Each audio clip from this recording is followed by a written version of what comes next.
எனக்கு முன்பு உரை நிகழ்த்திய மரியாதைக்குரிய சீதாராமன் அவர்களே, சட்டமன்ற உறுப்பினர் அவர்களே, பேரூராட்சியின் தலைவர்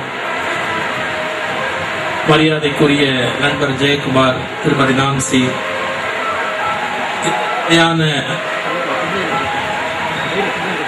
இந்த அருமையான நிறுவனத்தினுடைய வெற்றிக்கு காரணமாக இருக்கிற, வெற்றியின் மூல வேர்களாக விளங்குகின்ற அருமை பெரியோர்களே, உங்கள் அனைவருக்கும் என்னுடைய பணிவன்பான வணக்கத்தை முதலாவதாக தெரிவித்துக் கொள்கிறேன். ஒரு சிறிய உடல் நல குறைவு காரணமாக நான் உட்கார்ந்து பேச வேண்டியிருக்கிறது, பொறுத்தருள வேண்டும். ஏதோ நீண்ட அறிவுரைகளாக அள்ளி விட்டுருவேன் அப்படின்னு ஒன்றும் பயப்பட வேண்டாம். ஏன்னா உலகத்திலேயே கஷ்டமான விஷயம் பேச்சு கேட்கறது, சந்தோஷமான விஷயம் பேசுறது, கஷ்டமான விஷயம் பேச்சு கேட்கறது. அதுலயும் இந்த அட்வைஸ் கேட்கறதுக்கு பாருங்க, அது உலகத்திலேயே சங்கடம். ஆனா இந்தியாவில் இலவசமா எல்லாரும் அள்ளி விடுற சமாச்சாரம் அதுதான். அட்வைஸ் எப்படிங்கிறதுக்கு ஒரு சின்ன உதாரணம் சொல்றேன்.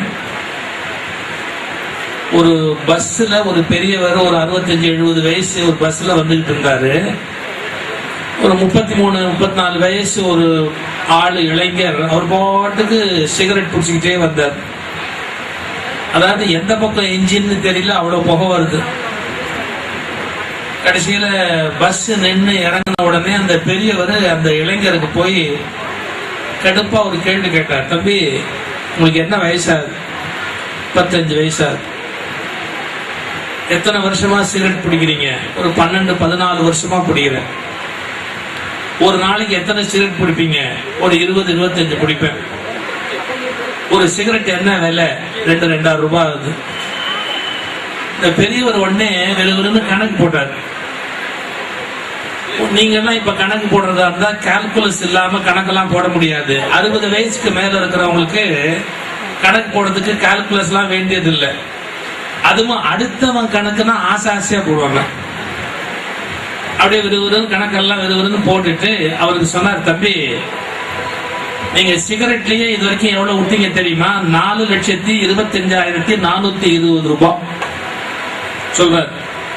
4,25,420 ரூபாய் சிகரெட்லயே விட்டீங்க தம்பி, இப்படி வீண் பண்ணிட்டீங்களே அப்படின்னார்.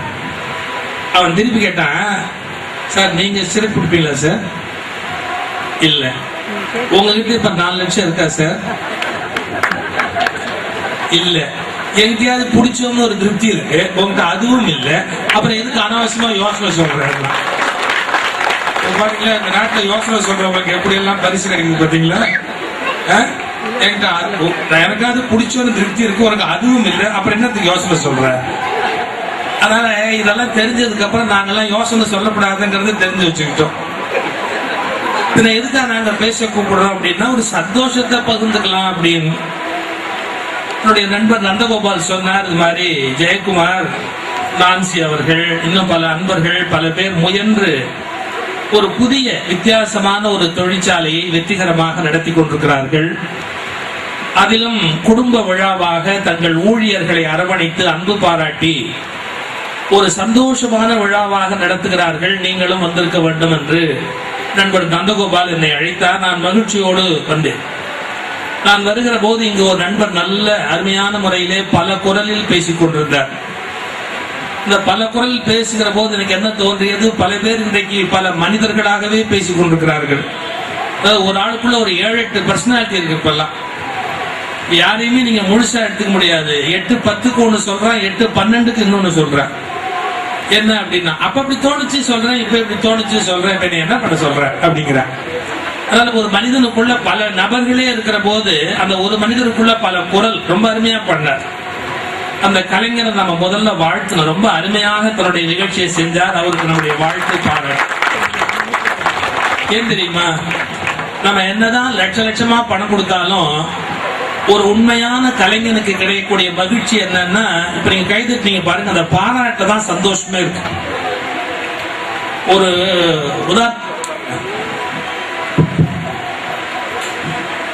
ஒரு தெருவுல எல்லாம் வித்தை காட்டுவாங்க இல்லையா, இத்தனோண்டு வளையத்துக்குள்ள ஒரு பையன்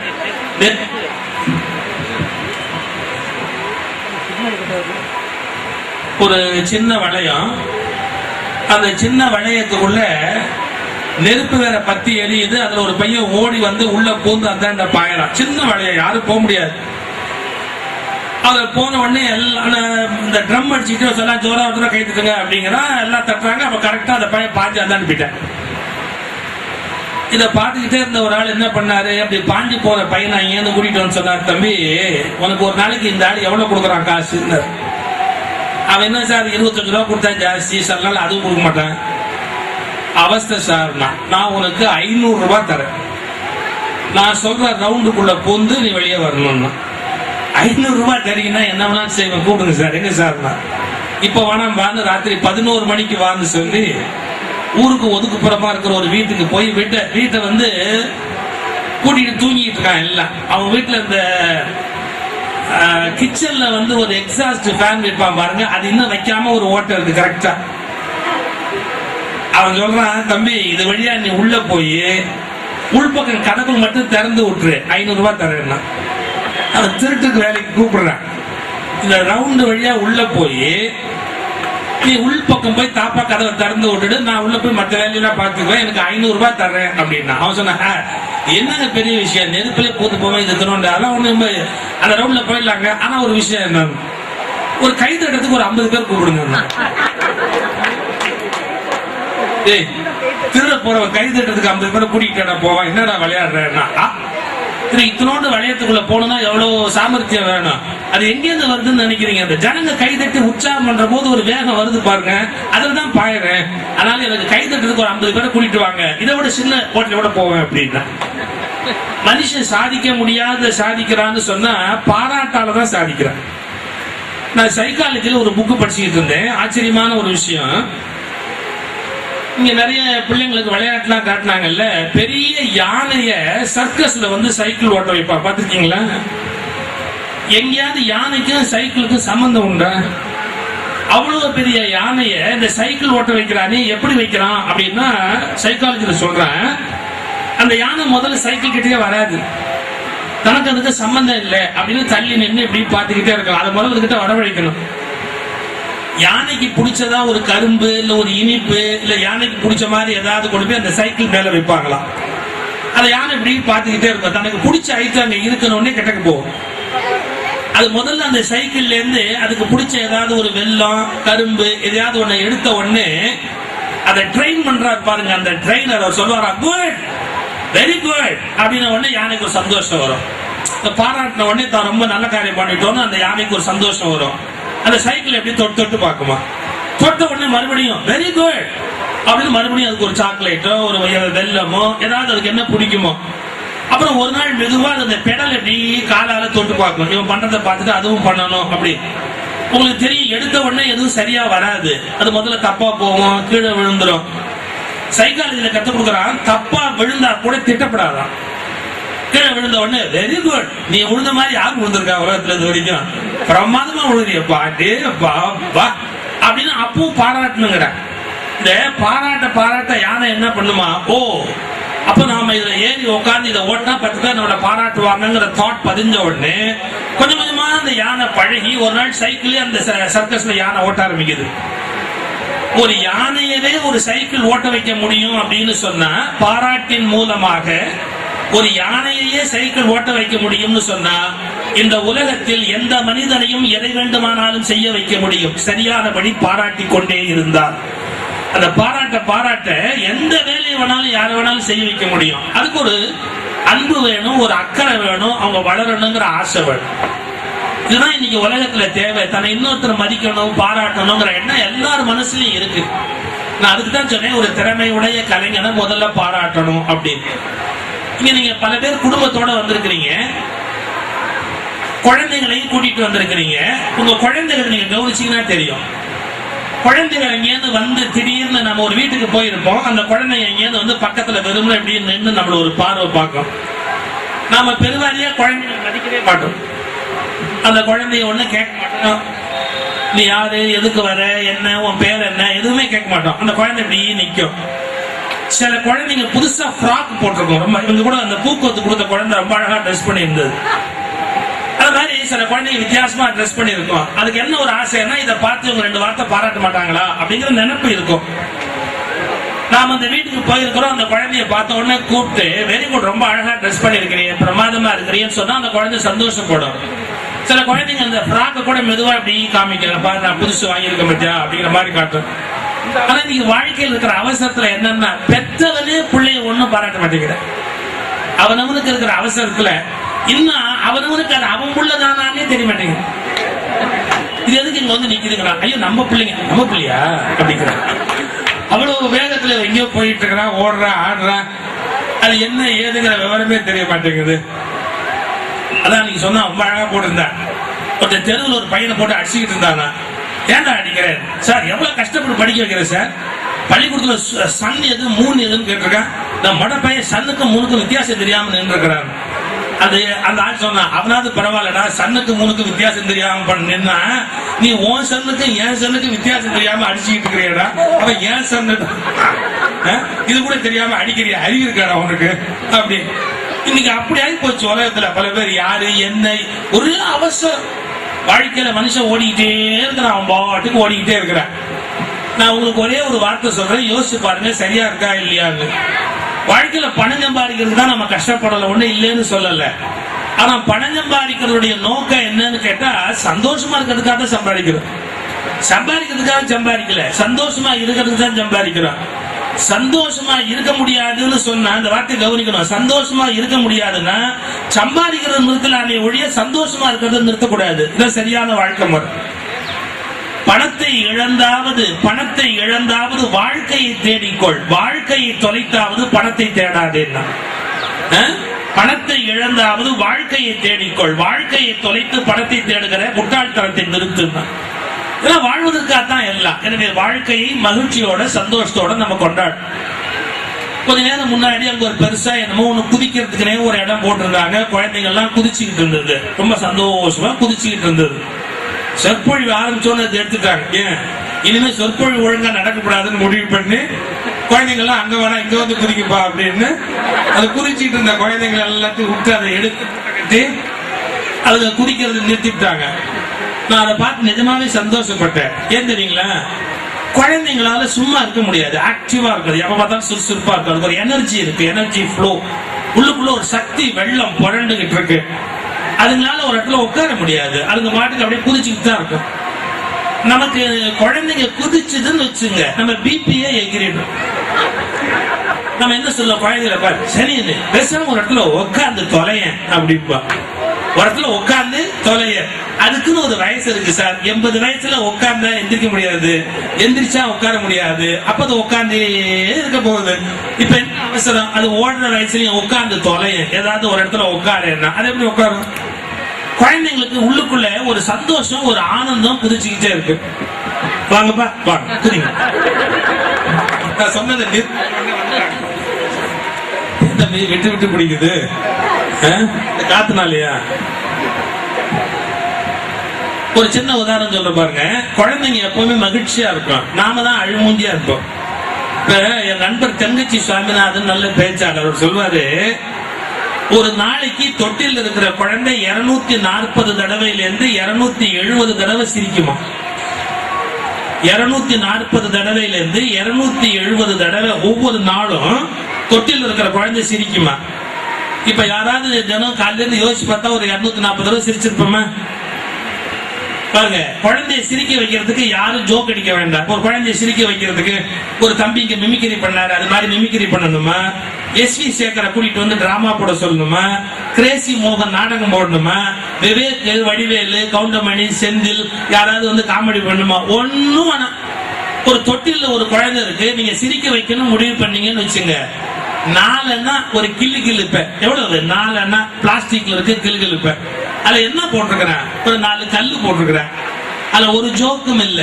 கவனிங்க, 4 கிளுகிழுப்பி அந்த குழந்தை முன்னாடி கொண்டு போய் அப்படி ஆட்டினீங்கன்னு வச்சுங்க, அப்படியே பொங்கி பொங்கி பொங்கி பொங்கி சிரிக்கும், கலக்கல கலக்கலன்னு சிரிக்கும். 4 கிளுகிழுப்ப 4 கல்லு உள்ள அதுக்கு குழந்தை முன்னாடி போய் இப்படி முகத்துக்கு நேரம் ஆட்டணும்னா அப்படி சிரிக்குது.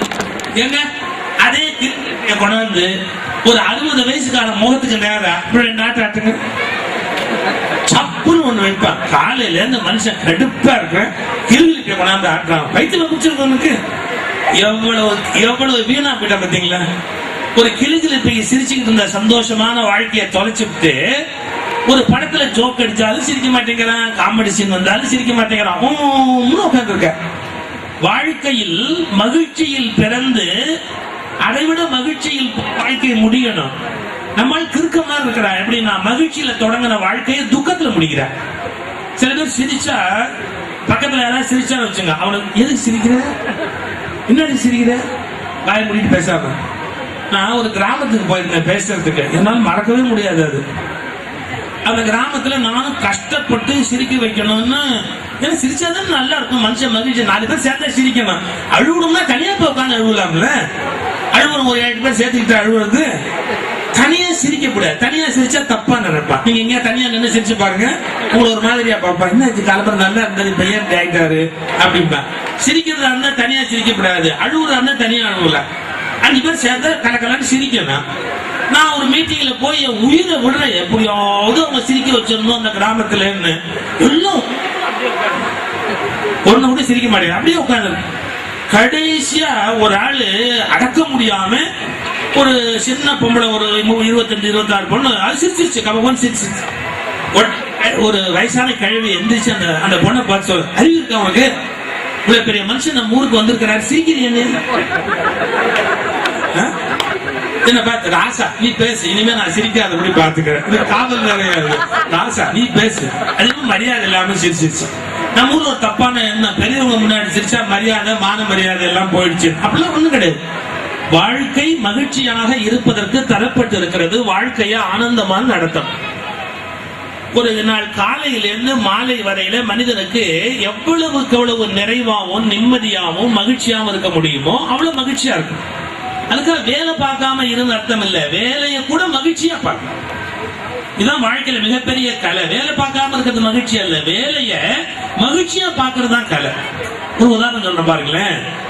ஒருத்தட்ட கேட்கறேன், என்ன சார் உங்க லைஃப் எல்லாம் இப்ப எப்படி இருக்கு அப்படின்னு. நான் கேட்டிருக்க கூடாது, நான் எப்படி சார் இருக்குன்னு உடனே அவர் எப்படி கேட்கிற, அதை ஏன் கேட்கறீங்க, அதுக்கப்புறமாவது நான் நிறுத்தி இருக்கணும். அதை ஏன் கேட்கறீங்க, அதுவும் நிறுத்த வேண்டியதுதான். ஏன் இப்படி வலுத்துக்கிறீங்க அப்படின்னு. காலையில எந்திரிச்சுன்னா அவருக்கு எந்திரிக்கிறதே கஷ்டமா இருக்கு. நான் எந்திரிக்க முடியாட்டி பொட்டுன்னு போக வேண்டியதுன்னு எந்திரிச்சா எந்திரிக்காட்டி போய்த்தோல. காலையில எந்திரிச்சு அவன் சொல்றான் பல்லு தேய்ச்சு, அவருக்கு அதுவே பெரிய ப்ராப்ளமா இருக்கு. சரி காலம்புற ஒரு 16 பல்லு தேய், சாயங்காலம் ஒரு 16 பல்லு தேய். இன்ஸ்டால்மெண்ட்ல தானே எல்லாம் நடக்குது. நீ வேணா இன்ஸ்டால்மெண்ட்லயே பல்லு தேய்.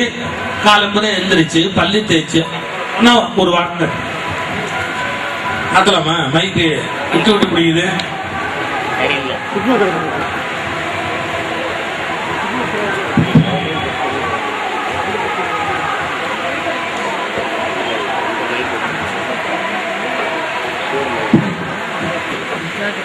நான் அவரை கேட்டேன் என்னங்க அப்படின்னா, அவர் சொல்றாரு காலையில எந்திரிச்சு பல்லு தேய்ச்சு இவ குடுக்கற காப்பியை குடிச்சு, பொண்டாட்டியை காட்டுறாரு, இவ குடுக்கற காப்பியை குடிச்சு அப்படின்னு.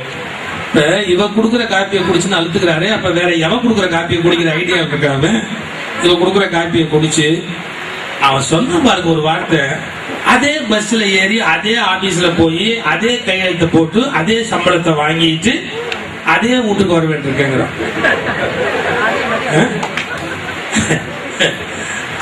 அதே பஸ்ல ஏறி அதே ஆபீஸ் போகாம தினம் வேற ஆபீஸ் போக முடியுமா? அவர் சொன்னா பாருங்க, அதே கையெழுத்தை போட்டுனா நீ வேற ஒருத்தன் கையெழுத்து போடு, அப்புறம் தெரியும் உன்னை கொண்டு போய் எங்க வைப்பாங்க அங்க கொண்டு போய் வைப்ப. அதே ஆபீஸ்ல போய் அதே கையெழுத்தை போட்டு அதே சம்பளத்தை வாங்கிட்டு அதே வீட்டுக்கு வர வேண்டியிருக்கு. கடைசி வருத்தம் பாருங்க, அதே வீட்டுக்கு வர வேண்டியிருக்கு அப்படின்னா இதுக்கு அழுத்துக்க முடியுமா? சரி இவன் தான் இப்படி அழுத்துக்கிறான் படானேன்ட்டு அவன் மனைவியை பார்த்து ஏமா நீ என்ன சொல்றேன்னா, ஐயோ அதையே கேட்குறீங்க. இந்த மனுஷனுக்கு 6 மணிக்கு காப்பி வரும். இந்த ஆளுக்கு 6 மணிக்கு காப்பி வேணும்னா 5:30 மணிக்கெல்லாம் நான் எந்திரிச்சு ஃபில்டர் போட்டாதான் முதல் டிகாஷன்ல நான் காப்பி குடிச்சிட்டு 2வது டிகாஷன்ல இந்த பழா போற மனுஷனுக்கு ஒரு காப்பி இட்டு போட்டு கொடுக்க முடியும். 7 மணி ஆகி போச்சுன்னா புதிப்பா ஒரு பாட்டு சில ஆம்பளைங்க எப்படின்னா பாத்ரூம் போய் நின்றுட்டு ஏய் துண்டு எங்க, இவர் பெரிய சொற்பொழிவாளர், இவருக்கு துண்டு அங்க வந்து போட்டுவாங்களே, எடுத்துக்கிட்டு இவர் போக மாட்டா, இவருக்கு 2 கையா இல்ல, அங்க போய் நின்றுட்டு ஏய் சோப்பு எங்க, ஏய் துண்டு எங்க, அப்படி அந்த அம்மாவுக்கு அவ்வளவு கோபம் வரும், கோபத்தை காட்ட முடியாது. அது சொல்லும். அப்புறம் அந்த அம்மா ரொம்ப வருத்தத்துல எங்க புலம்புது, அது என்ன சார் அது, காலையில போட்டதை தின்னுட்டு போகுதுங்களா, ஒண்ணு இட்லிங்குது, ஒண்ணு தோசைங்குது, ஒண்ணு பூரிங்குது, அந்த ஒண்ணு புள்ள இன்னொன்னு யாருன்னு உங்களுக்கே தெரியும், போட்டதை தின்னுட்டு போக மாட்டேங்குது, ஒண்ணு இட்லிங்குது ஒண்ணு தோசைங்குது, அந்த இன்னொன்னு எதுங்கிறது உங்களுக்கே தெரியும், ஒண்ணுதான் புள்ள, ஒண்ணு இட்லிங்குது ஒண்ணு தோசைங்குது. நான் சொன்னேன், அம்மா கோச்சுக்காதீங்கம்மா, போட்டதை தின்னுட்டு போறதுக்கு வீடுன்னு பேர் இல்லம்மா, போட்டதை தின்னுட்டு போற இடத்துக்கு மிலிட்டரின்னு பேரு, கேட்டதை தின்னுட்டு போற இடத்துக்கு தான் குடும்பம்னு பேரு. ஒரு வீடுனா கேட்டதை திம்பாங்களே ஒழிய போட்டதை தின்னுட்டு போவாங்க எல்லாரும். ஒன்னு இட்லிங்க ஒன்னு பூரிங்க செஞ்சு கொடுக்கறதுக்கு தானே வீட்டுல பொம்பளை இருக்கிறாங்க, அதை விட்டுவிட்டு ஒன்னு இட்லிங்குது ஒன்னு தோசைங்குது, போட்டதை தின்னுட்டு போதுங்களா அப்படின்னா என்னத்துக்கு? வாழ்க்கைங்கிறது பல சிரமங்கள் உள்ளடக்கியது. அந்த சிரமங்களை மகிழ்ச்சியாகவும் ஆனந்தமாகவும் கொண்டு போறதுதான் பெரிய கலை. இப்படி சொல்ற பாருங்க, இத கஷ்டம்னே நினைக்க கூடாது, தினம் செய்ய வேண்டிய வேலை, இதுக்கு எல்லாம் வருத்தப்பட முடியுமா? இப்ப சமைச்சுதான் ஆகணும். இப்ப எனக்கு வேலைங்க பேச வேண்டாம். நேற்றுக்கு ஒரு ஊர்ல பேசினேன், முந்தானத்து ஒரு ஊர்ல பேசினேன், இந்த நாளைக்கு காலைல பக்கம் இன்னொரு ஊருக்கு போயிடுவேன், போய் பேசுவேன். இதனால தினம் ஒரு ஊருக்கு போய் பேசணும். நான் இப்ப அடுத்து வச்சுங்க தலையெழுத்து, நான் ஒவ்வொரு ஊர்ல போய் ஒவ்வொரு நாள் பேச வேண்டியிருக்குன்னா அதான் வசதி. ஒரே ஊர்ல மறுநாள் பேசினா எவன் கேட்பான்? அப்படி அடுத்த ஊருக்கு போயிட்டாதான் இவங்க பெரிய அறிவாளி நினைச்சு அங்க கேட்டுட்டு இருப்பாங்க, அவர் அறிவாளி அடுத்த ஊர்ல கேட்பாங்க. நம்ம வண்டி ஓட்டணும், அதை விட்டுவிட்டு தினம் ஒரு ஊருவா போய் அப்படின்னு அழுத்த கூடாது. நான் பாக்குற வேலையை நான் அழுத்த கூடாது, சரி. அப்பப்போ மைக்கு தொந்தரவு பண்ணா கூட சந்தோஷமா செய்யணும். கம்மி வேலை ஒன்றும் தப்பு இல்லை, ஏதோ வயர்லெஸ், அது கார்ட்லெஸ் இல்லையா, அதனால கொஞ்சம் அப்படியே எப்படி இருக்கா. இது ஒரு புருஷ முன்னாடி மாதிரி கொஞ்சம் விட்டு விட்டு பிடிக்கும். எந்த வீட்லயாவது கடைசி வரைக்கும் புருஷ முன்னாடி முழுசா புரிஞ்சுக்கிட்டு வாழ்ந்துருக்காங்களா சொல்லுங்க? நான் இப்ப வயர் இல்லையாப்பா, வயரோட மைக் இல்லையா, தாலி கட்டணும், தாலி கட்டினா தான் சரியா வரும். வயர் இருக்கா?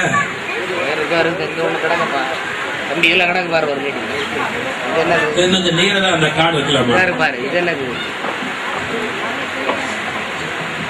இதுல ஒண்ணு கிடக்கு,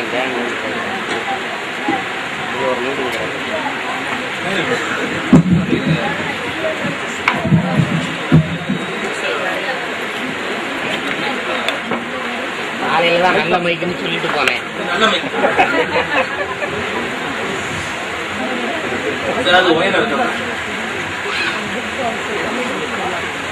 ஏதோ இந்த நினைவு பரிசு எல்லாம் பொட்டல மொட்டமா வச்சிருந்தாங்களப்பா.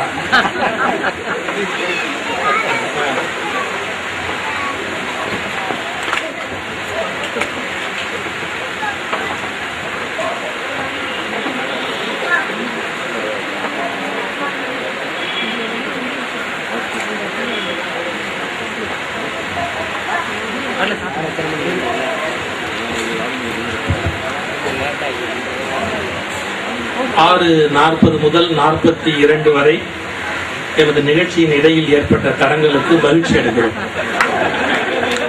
அந்த 2 நிமிஷம் பேச்சுல இருந்து தப்பிச்சிட்டீங்கல்ல, மகிழ்ச்சி தானே அது. அது மட்டும் இல்ல, என் கொள்கை என்னன்னா, எந்த விஷயத்துக்காகவும் வாழ்க்கையில வருத்தப்படக்கூடாது, எது நடந்தாலும் சந்தோஷப்படும். அதான் வாழ்க்கையோட ரகசியம். முன்னெல்லாம் ஆல் இந்தியா ரேடியோவில் அடிக்கடி எமது நிகழ்ச்சியின் இடையில் ஏற்பட்ட தடங்களுக்கு வருந்துகிறோம்னு சொல்லுவாங்க. இப்பெல்லாம் அவங்க அப்படி சொல்றது இல்லை. எமது நிகழ்ச்சியின் இடையில் தடங்கள் ஏற்பட்டது என்பதை தெரிவித்துக் கொள்கிறோம். நமக்கு தெரியாது இல்லையா, அவங்க சொல்லிதான் நாம தெரிஞ்சுக்கணும். தெரிவித்துக் கொள்கிறோம். ஏன் நிகழ்ச்சியெல்லாம் ஒன்னும் வருந்துறாப்புல இல்லை, யாரும் வருந்தலைன்னு கண்டுபிடிச்சிட்டாங்க பார்த்தீங்களா, அதான் தெரிவித்துக் கொள்கிறோம் அப்படின்ட்டாங்க. சரி, இப்ப நம்ம விஷயத்துக்கு வருவோம். நான் வேடிக்கையா சொன்னேன், கணவன் மனைவி அப்படின்னா நீங்க கல்யாணங்களுக்கு போகும்போது எல்லாரும் என்ன சொல்லி வாழ்த்துறாங்க?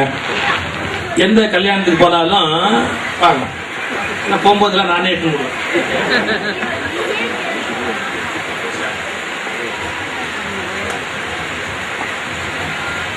முன்னெல்லாம் கல்யாணத்துல வாழ்த்தும் போது எல்லாரும் என்ன சொல்லுவாங்க? கணவனும் மனைவியும் ஒருவரை ஒருவர் புரிந்து கொண்டு அப்பட்டமான பொய். இது வரைக்கும் எந்த பொண்டாட்டியும் புருஷனை புரிஞ்சுக்கிட்டது கிடையாது, எந்த புருஷனும் பொண்டாட்டியை புரிஞ்சுக்கிட்டதே கிடையாது. ஆனா எல்லாரும் சொல்றான். ஏன் சொல்றான்னா, நாம தான் புரிஞ்சுக்கல, இவனாவது புரிஞ்சுக்கிறான் பாப்போம் அப்படின்னு சொற்பொழிவாளர்லாம் யோசனை சொல்றான். எப்படின்னா, கணவனும் மனைவியும் ஒருவரை ஒருவர் புரிந்து கொண்டு. எங்க 50 வயசுக்கு மேலானவங்க நெஞ்சில கை வச்சு சொல்லுங்க, எந்த புருஷனாவது பொண்டாட்டி புரிஞ்சிருக்கிறான்னா, எந்த பொண்டாட்டியாவது புருஷனை புரிஞ்சு வச்சிருக்கிறாங்க?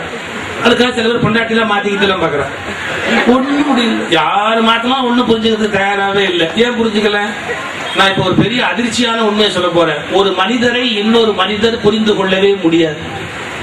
நீங்க இயற்கையை புரிஞ்சுக்கணும். என்னன்னா, ஒரு மனிதருக்குள்ள என்ன இருக்குங்கிறத இன்னொரு மனிதரால் புரிந்து கொள்ளவே முடியாது. என்கிட்ட பல பேர், பல பெண்கள் வருத்தப்பட்டு சொல்லுவாங்க, என்னன்னு சார், என்ன யாருமே புரிஞ்சுக்கவே இல்லை சார். நீங்க பெரிய தொல்காப்பிய சூத்திரம், உங்களுக்கு புரிஞ்சுக்கிறது உலகத்திலே பெரிய கஷ்டம். ஒரு உண்மையை புரிஞ்சுக்கங்க, யாருமே புரிஞ்சுக்க முடியாது. இப்பெல்லாம் நான் கல்யாணத்துல பேசும்போது என்ன சொல்றேன் தெரியுங்களா? கணவன் மனைவி ஒருவரை ஒருவர் புரிந்து கொண்டு நான் சொல்லவே மாட்டேன். என்ன சொல்றேன், எப்படி இருக்கோ அப்படியே ஏற்றுங்க. அதான்